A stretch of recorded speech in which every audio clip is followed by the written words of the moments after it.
কেইদিনমান আগতে এটা সৰু ইনসিডেন্ট হৈছিলে ৰাবানী ভাইৰ লগত ন যদি তুমি কমফৰ্টেবল যদি ক'ব বিচাৰা তাতে আমি শুটিং কৰি আছিলো সেইটো জায়গাতে শুট কৰিব যাওঁতে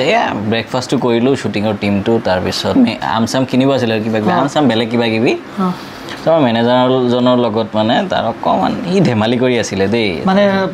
যিখন দোকানী দাদাৰ লগত ধেমালি কৰি আছিল মই আছিলো আৰু আমাৰ আৰু এজন মেনেজাৰ দুজন আছিল ওকে মানুহজনৰ অকমান ডাবল মিনিংত কথা ক'লে তাৰ পিছত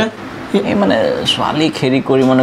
এটো বুজি পাও না আমি লৰা মানুহ বুজি পাও লেডিজ আছিল বুজি পাও ন মানে লৰা মানুহে কথা ক'লে কেনেকৈ কয় আৰু হেতু হৈ কিনে অকমান তৰ্কাতৰ্কি হল ধাক্কা ধাক্কি হল মানুহজনে চুৰি তুৰি ললে হা চুৰিটো এনেকৈ সেফটিৰ কাৰণে চুৰিটো এনেকৈ হেৰি কৰি মানে এই তোমালোকতো চুৰি লৈ যোৱা নাই আমি চুৰিকে লৈ যাওঁ আম কাটিবলৈ তাতেহে থাকে চুৰিটো আছিল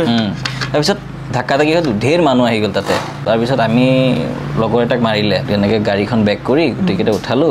গ'লো তাৰ পিছত আকৌ ঘূৰি আহি ইহঁতক দুজনমান আছিলে লৈ গ'লো তাৰ পিছত আকৌ শ্বুট কৰি আছে আমি সেইটো জেগাতে দেই আৰু অকণমান সেইটো জয়নগৰ হেৰি আছে নহয় পেট্ৰল পাম্পত এটালৈকে শ্বুট কৰি আছে তাতে ভাতো খালো বহুত পিছত হৈছে মানে ঘটনাটো তাৰপিছত নিউজতহে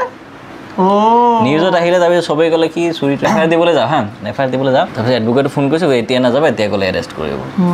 এতিয়া তাৰপিছত হেৰিহঁতে ক'লে এফআইআৰ দিবলৈ এতিয়া কি মানে এইটো কেছটো এতিয়া কি হ'ল এতিয়া যে চল্ভ হৈ গ'ল চব ঠিক হৈ গ'ল চুৰি কেতিয়া মাৰিলো তাৰপিছত ভাবিলোঁ এফআইআৰ দিবলৈ যাওঁ হা এফআইআৰ দিবলৈ যাওঁ তাৰপিছত এডভোকেটে ফোন কৰিছোঁ এতিয়া নাযাবা এতিয়া ক'লে এৰেষ্ট কৰিব